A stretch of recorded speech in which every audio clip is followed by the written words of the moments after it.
이에 임금이 대답하여 이르시되 내가 진실로 너희에게 이르노니 이 지극히 작은 자 하나에게 하지 아니한 것이 곧 내게 하지 아니한 것이니라 하시리니 그들은 영벌에 의인들은 영생에 들어가리라.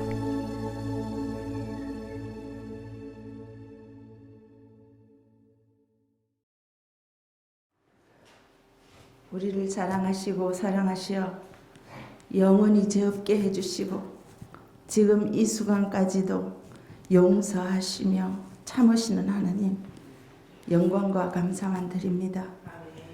하나님의 진리와 공의와 정의를 모든 곳에 전하라고 만들어주신 CTS 대구 시내 모든 사람과 하나님의 자녀들에게 그리스도의 향기와 그리스도의 편지가 되기를 원하시어 만들어주신 대구 CTS, 오늘 예배로서 하나님께 나왔습니다.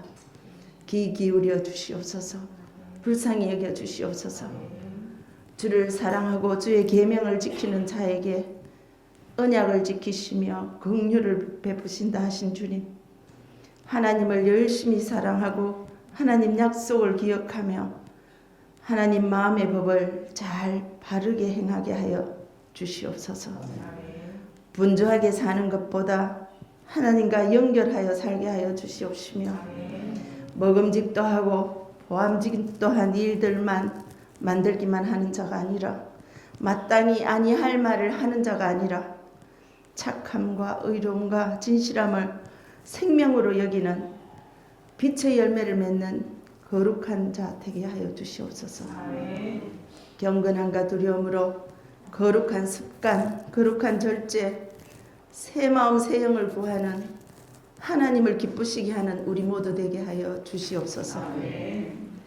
다윗처럼 나의 죄 때문에 애통해하며 예레미야처럼 나라를 위해 애통하게 도와주시옵소서.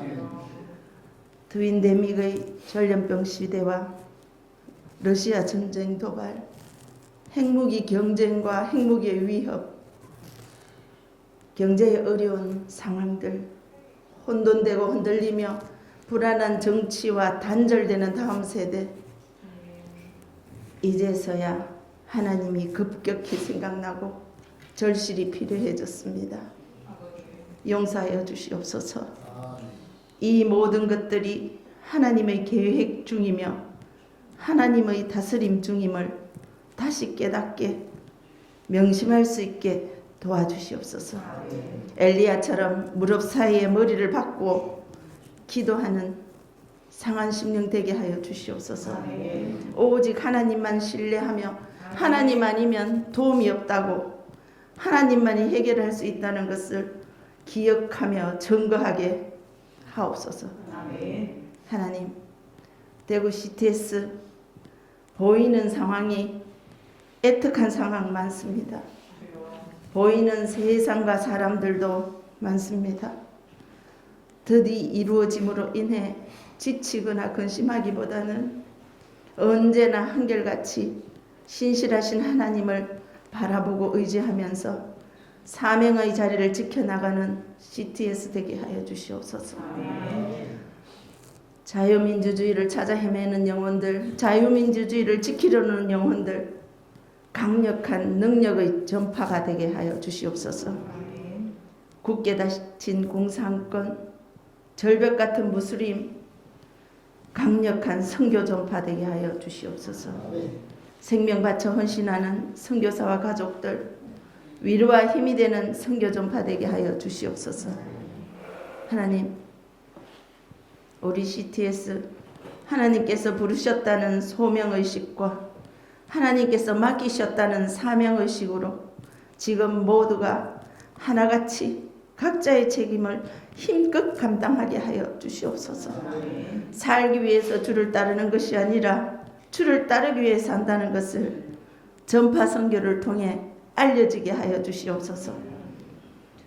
성전 문지방에서 흘러나오는 물이 닿는 곳마다 모든 생물이 살아나게 한 것처럼 CTS에서 흘러나오는 진리의 말씀이 영혼을 소생시키며 세상을 회복시키며 살리는 능력으로 사방에 흘러가게 하여 주시옵소서. 좋은 장비, 안정된 방송시설과 설비, 넓고 많은 꼭 필요한 부대시설들, 후원으로 기부로 하나님을 간증하게, 하나님을 경험하게 도와주시옵소서. 나의 힘이 되신 여호와여, 주를 찬양합니다. 하나님만이 주실 수 있는 샬롬이 CTS 방송국과 여기에 임하게 하여 주시옵소서. 예수님 이름으로 기도드립니다. 오늘 우리가 읽은 본문은 여러분이 잘 아시는 말씀입니다. 예수님께서 재림하실 때 목자가 양과 염소를 구분하는 것 같이 사람들을 이렇게 구분하십니다. 그러면서 주님께서 지극히 작은 자 하나에게 한 것이 곧 내게 한 것이라 말씀하시며 이 땅에서 지극히 작은 자들을 섬긴 자들을 칭찬하시고 그들에게 영원한 영생을 주십니다. 그러면서 주님이 뭐라 그러시냐면 너희가 내가 배고플 때, 내가 목마를 때, 그리고 내가 병들었을 때, 내가 어깨에 갇혔을 때 와서 보았다, 나를 챙겼다라고 칭찬하십니다. 그러니까 의인들이 깜짝 놀라는 겁니다. 나는 주님을 이 땅에서 챙긴 적이 없는데, 이 땅에서 나는 주님을 면대면으로 만난 적이 없는데, 주님은 네가 나를 챙겼어, 나를 돌봤어 말씀하시는 겁니다. 그래서 의인들이 이렇게 갸우뚱하고 있을 때 주님 말씀하시는 겁니다. 지극히 작은 자가 곧 나다. 너희가 챙겼던 지극히 작은 자가 바로 다였어 라고 말씀하시는 겁니다. 그러면서 주님께서는 오늘 이 본문 말씀이 십자가 지시기 직전에 하신 말씀이에요. 십자가 지시기 직전에 제자들에게 이 말씀을 주신 겁니다. 그러니까 이거는 교회에 주신 말씀인 거예요. 교회에 지극히 작은 자 하나에게 한 것이 곧 내게 한 것이다. 지극히 작은 자들을 섬겨라 라고 교회에 주신 말씀입니다. 쉽지도 가볍지도 않은 것이었습니다. 무거운 것이었습니다. 그럼에도 예수님은 십자가로 나아가셨습니다. 십자가보다 우리를 향한 사랑이 더 무거웠기 때문입니다. 십자가의 고통보다 우리를 구원하시는 기쁨이 더 컸기 때문입니다. 예수님은 기쁨으로 십자가를 지셨습니다. 기쁨으로. 십자가 지시기 전에 예수님은 제자들에게 내가 기쁘다고 하셨습니다. 십자가 지시기 직전인데 내가 기쁘다고 하셨습니다. 예수님께서 사람이 친구를 위하여 목숨을 버리는 사랑이 가장 크다라고 말씀하시며 내 기쁨이 너희 안에 있어 너희 기쁨이 충만하게 원한다고 말씀하셨습니다. 예수님은 우리를 위해 대신 죽으시는 것을 기뻐하셨습니다. 우리를 살릴 수 있게 그리하셨습니다. 예수님은 우리를 위해 십자가 지시기 위해 잡혀주셨고 밤새 무진 고초와 고문을 당하셨습니다. 온몸이 탈진해서 걸을 힘조차 없으셨지만 십자가를 지고 걸어가셨습니다. 이때 예수님과 함께 십자가를 지고 가는 두 명의 강도들이 나옵니다.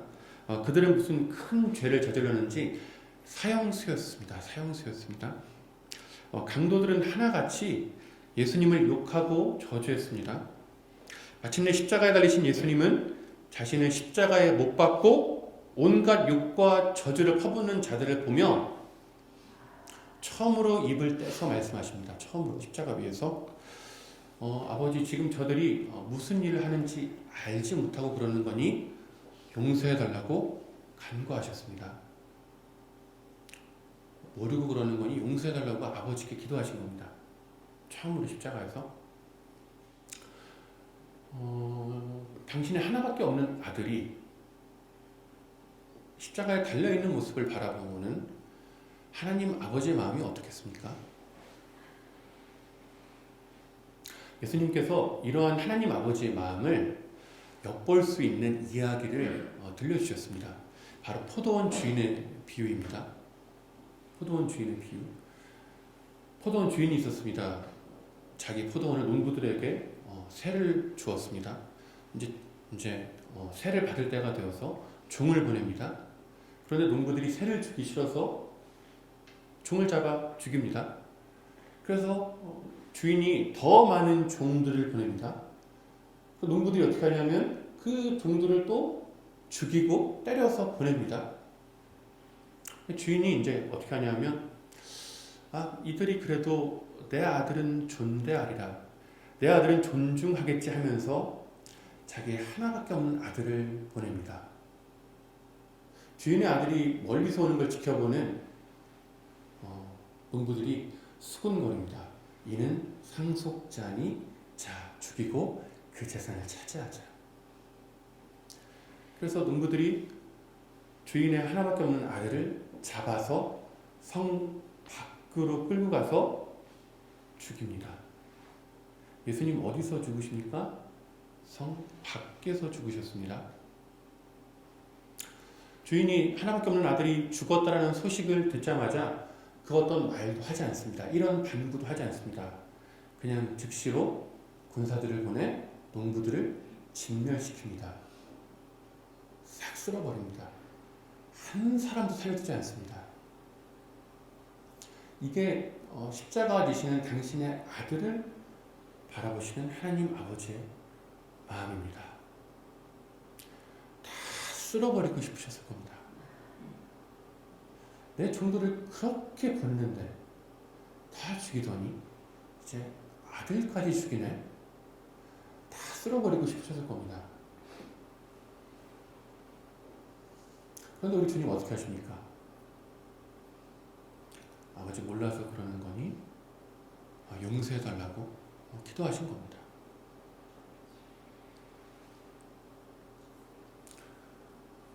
이런 하나님 아버지의 그 사랑을 우리는 깨달을 수가 없습니다. 우리 머리로는 이해가 안 되는 겁니다. 왜냐하면 그 어떤 부모가 다른 사람 살리겠다고 하나밖에 없는 자기 자식을 내주겠습니까?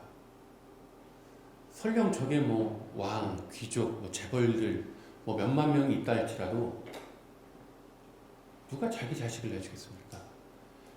근데 그런 높은 사람도 아니고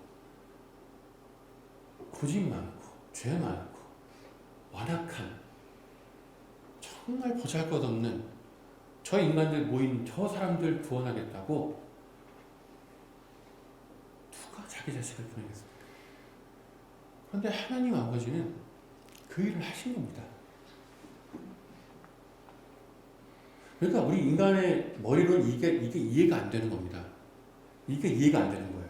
우리가 할 수 없는 일이기 때문에, 상상조차 할 수 없는 일이기 때문에 이해가 안 되는 겁니다. 그런데 우리가 신앙생활 하면서 성령 하나님께서 그 하나님 아버지의 마음, 그 십자가에 담긴 하나님의 사랑을 깨달아 알게 하십니다.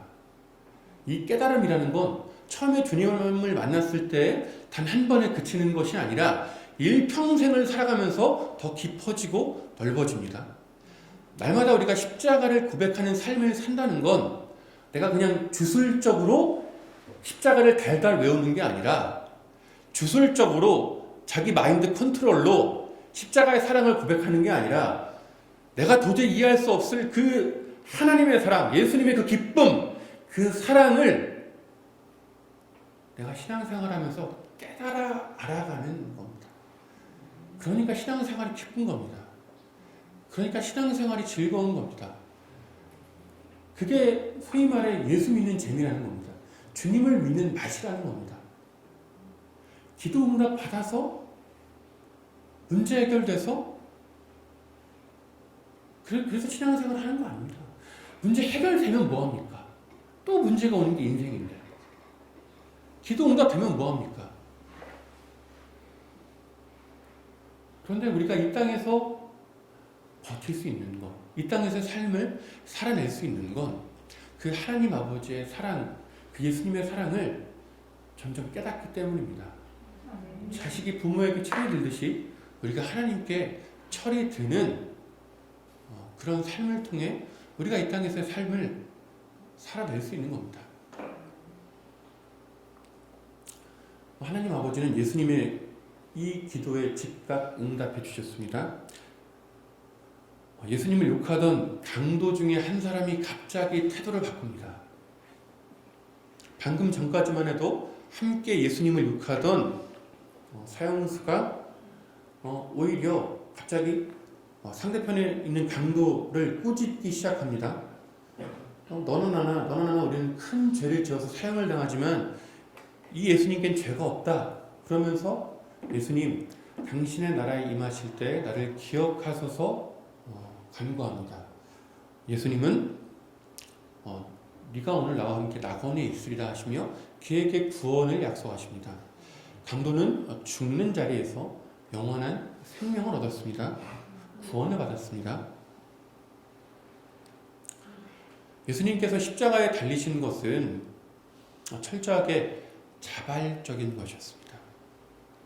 군인들의 강압에 의한 것이 아닙니다. 끌려가신 게 아니에요. 이미 예수님은 자신을 잡으러 온 군인들을 신적 능력으로 제압하셨습니다.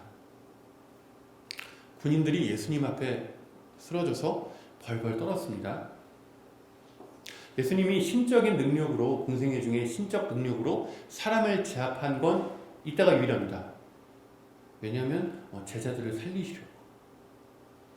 제자들이 무슨 재주가 있어서 그 수많은 군인들을 따돌리고 도망갔겠습니까?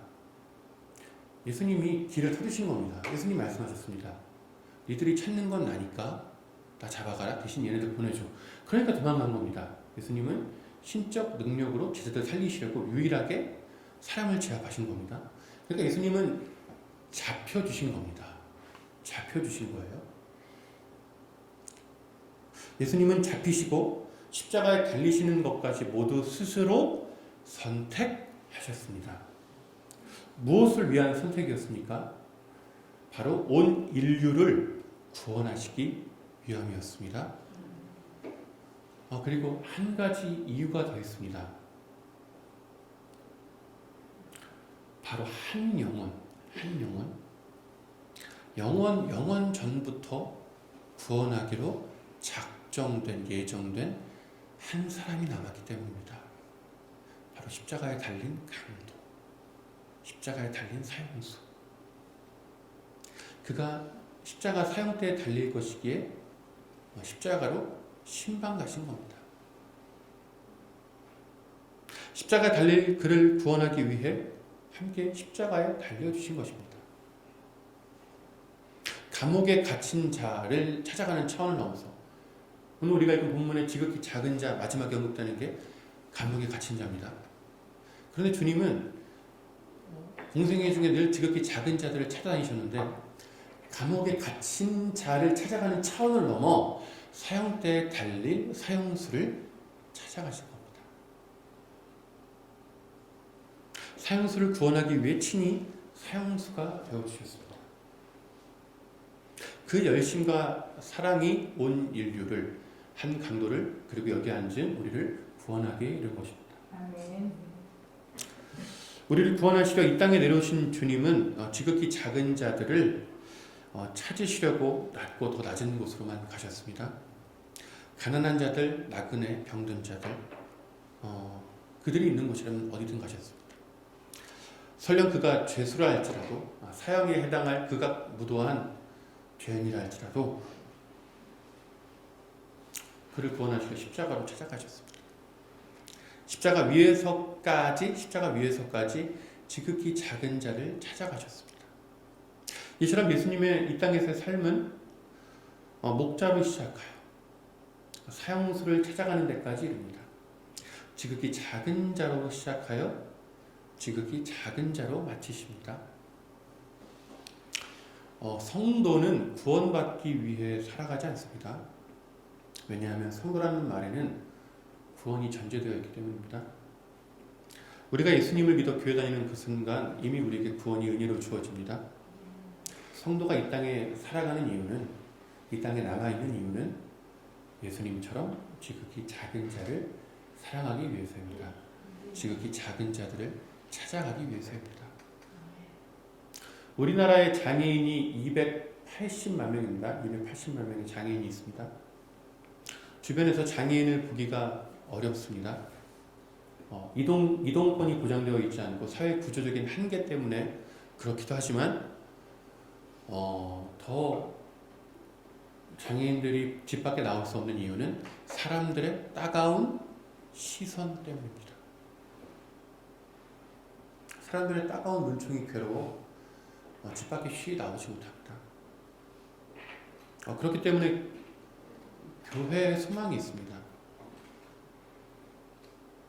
세상 사람들이 외면하는 지극히 작은 자들을 먼저 섬기신 예수님의 본을 따르는 사람들이 모인 곳이 바로 교회이기 때문입니다. 지극히 작은 자들을 우리에게 맡기신 예수님을 믿고 사랑하고 따르려는 자들이 모인 곳이 바로 교회이기 때문입니다. 오래전부터 저는 장애인의 자립을 놓고 기도했습니다. 오래전에 대구대학교 다니던 뇌성마비 장애인 친구가 있었는데 그 친구를 통해 장애인이 원하는 건 돌봄이 아니라 자립이라는 걸 배웠습니다.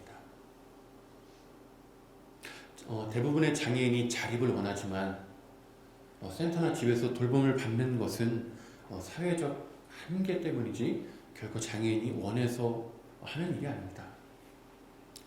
누구나 때가 되면 자립을 원하듯이 장애인도 마찬가지임을 그 친구가 저한테 가르쳐 주었습니다. 제가 청년 사역을 할 때 저희 담임 목사님이 굿윌 스토어라는 곳을 데려가셨습니다. 사람들이 사용하지 않는 물건을 기증받아서 장애인이 직접 판매하는 일을 한다기에 장애인이 일을 하고 급여를 받아 자립한다기에 호기심을 가지고 찾아갔습니다. 거기서 저는 굉장히 신선한 충격을 받았습니다. 많은 장애인들을 보아왔지만 그렇게 밝고 환하게 웃는 장애인을 처음 봤기 때문입니다. 어떤 거리낌이나 불편함 없이 사람들을 대하는 장애인들을 보고 놀랐습니다. 왜 그런가 해서 보니까 장애인이 자기가 좋아하는 일을 하고 좋아하는 동료들과 함께하며 달마다 월급 받으면 저축도 하고 어머니 아버지 외식도 시켜드리고 생신 선물도 사드리고 자격증도 공부하고 좋아하는 축구팀 응원하러 가고 그러니까 장애인이 자기 삶을 사니까 얼굴이 밝은 겁니다. 얼굴이 해맑은 겁니다. 제가 하나님의 기도 응답을 받고 때가 되어서 교회 사역을 마무리하고 굿윌 스토어에 입사했습니다. 장애인 직원들과 함께 즐겁게 예배하고 일하며 지금 살고 있습니다. 활짝 웃는 장애인 직원들의 모습을 보면 마음이 그렇게 좋을 수 없습니다. 너무 좋습니다. 제가 하는 이 굿윌 사역, 이 장애인 자립 사역이 좋은 건 단순히 장애인의 자립에 그치지 않습니다. 비장애인들의 편견을 해소할 수 있습니다. 나한테 필요한 물건을 싸게 사기 위해, 좋은 물건을 저렴히 사기 위해 이마트 홈플러스에 가듯이 사람들이 굿윌 스토어에 옵니다. 기증받은 중고나 새 제품을 굉장히 저렴하게 팔기 때문에 사람들이 굉장히 많이 옵니다. 그런데 이제 사람들이 오면 이제 보는 겁니다. 포스에서 계산하는 장애인 직원, 물건을 이렇게 진열하는 장애인 직원, 청소하는 장애인 직원. 그러니까 일상생활에서 보지 못했던 장애인을 그냥 보는 겁니다. 사람들이. 그리고 처음에는 쭈뼛쭈뼛 거리면서 왔는데 조금씩 말을 하다 보면 자기도 모르게 장애인에 대해 가지고 있는 경계심, 두려움, 불편함이 사라집니다. 오히려 장애인 직원하고 이제 말을 트고 이야기를 하고 친해지면 너무 좋은 겁니다. 그러니까 나한테 필요한 물건을 사러 굿윌 스토어에 처음에 왔다가 나중에는 어떤 일이 일어나냐면 사람들이 장애인 직원들이 보고 싶어서 옵니다. 제가 과장하는 게 아닙니다. 정말 그렇습니다. 장애인 직원들이 보고 싶어서 그 해맑게 웃는 그 미소가 너무 좋아서 보고만 있어도 마음이 치유가 되니까 보러 오는 겁니다. 그 장애인들을 보면서 사람들이 자연스럽게 장애에 대한 편견이 해소가 되는데, 이 굿윌 스토어가 있는 지역은 자연스레 그 동네는 장애인에 대한 편견이 해소됩니다. 장애인식 개선 교육을 하지 않아도 자연스럽게 해소가 됩니다. 우리나라에 있는 교회가 장애인의 자립을 돕고 장애인에 대한 사회적 편견을 해소하는 일에 동역해 주길 기도하고 있습니다. 우리나라에 있는 교회의 10%만, 10개 중에 한 곳만 성도들이 사용하지 않는 물건을 기증해 준다면 10,000명의 장애인이 일을 할 수 있습니다. 집에 있는 10,000명의 장애인을 집 밖으로, 세상으로 파송할 수 있습니다. 10,000명의 장애인이 일을 할 이 굿윌 스토어가, 이러한 장애인과 비장애인의 만남 매장이 전국 방방곡곡에 생긴다면 장애인에 대한 편견이 해소가 되는 겁니다. 10,000명의 장애인 자립이 수백만의 비장애인의 편견 해소로 이어지는 겁니다. 지역마다 이러한 만남 매장들이 열어지고 그것을 교회가 주도적으로 하고 그런 아름다운 일들이 일어날 때 교회가 다시금 사람들로부터 칭송을 받는, 우리 믿음의 초대교회 선배들처럼 칭송을 받는 날들이 올 것이고 저희 아이가 자라서 맞이할 세상이 더 좋은 세상이 되리라 믿습니다. 네, 말씀의 결론입니다. 예전에는 지극히 작은 자 하나에게 한 것이 곧 내게 한 것이다 라는 말씀이 지극히 작은 자들을 위한 것으로만 알았습니다. 그러니까 예수님이 이제 십자가 지시고 부활하시고 승천하셔서 제자들 곁에 안 계시니까, 물론 성령 하나님을 통해 함께 하시지만 주님이 이제 올라가시니까 예수님께서 제자들에게 지극히 작은 자들을 맡기신 것으로만 알았습니다. 그래서 제가 2003년에 신학을 시작하고 그때로부터 주님이 시작하자마자 저에게 주신 이 말씀 붙들고 작은 자들과 더불어 살려고 하다 보니까 어느 날 이 말씀이 저한테 새롭게 다가왔습니다. 지극히 작은 자에게 한 것이 곧 내게 한 것이다라는 말씀은 전적으로 지극히 작은 자들을 위한 것이 아니라 제자들을 위한 것이었습니다. 제자들을 위해 주신 말씀이었습니다.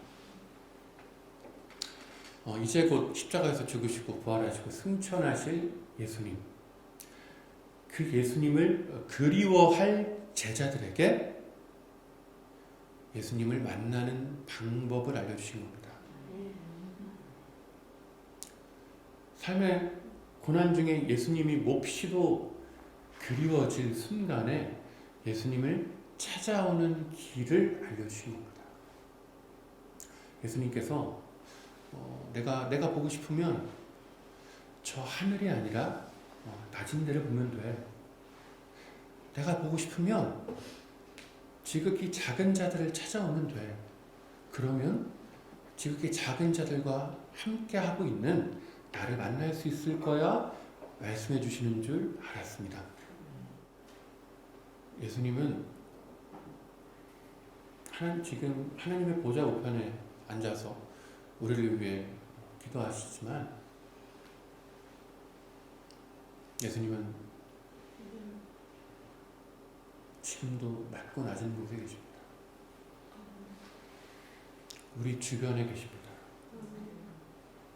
우리가 닿을 수 없는 저 하늘에 계시는 게 아니라 우리가 언제든 손을 뻗으면 닿을 수 있는 우리 주변의 낮은 데에 주님 계십니다. 신앙생활 하다 보면 아무리 기도를 해도 아무리 부르짖어도 하나님이 침묵하실 때가 있습니다. 응답이 없을 때가 있습니다. 근데 이제 저는 이제 아는 겁니다. 주님을 만나는 길은 그러한 예배와 기도를 통해 만나기도 하지만 더 쉬운 건 자신대로 가면 되는 겁니다. 가면 됩니다. 가면 주님 만나는 겁니다. 그들을 섬기고 그들을 돌보고 그들을 챙길 때 주님의 임재를 경험합니다. 나를 기쁘게 바라보시는 그 주님의 눈이 꽂힙니다. 그 시선이. 하나님이 나를 흐뭇하게 바라보신다는 게 그냥 내가 그냥 머리로 이해되는 게 아니라 그냥 믿어집니다. 나를 기뻐하시는 하나님이 느껴지는 겁니다.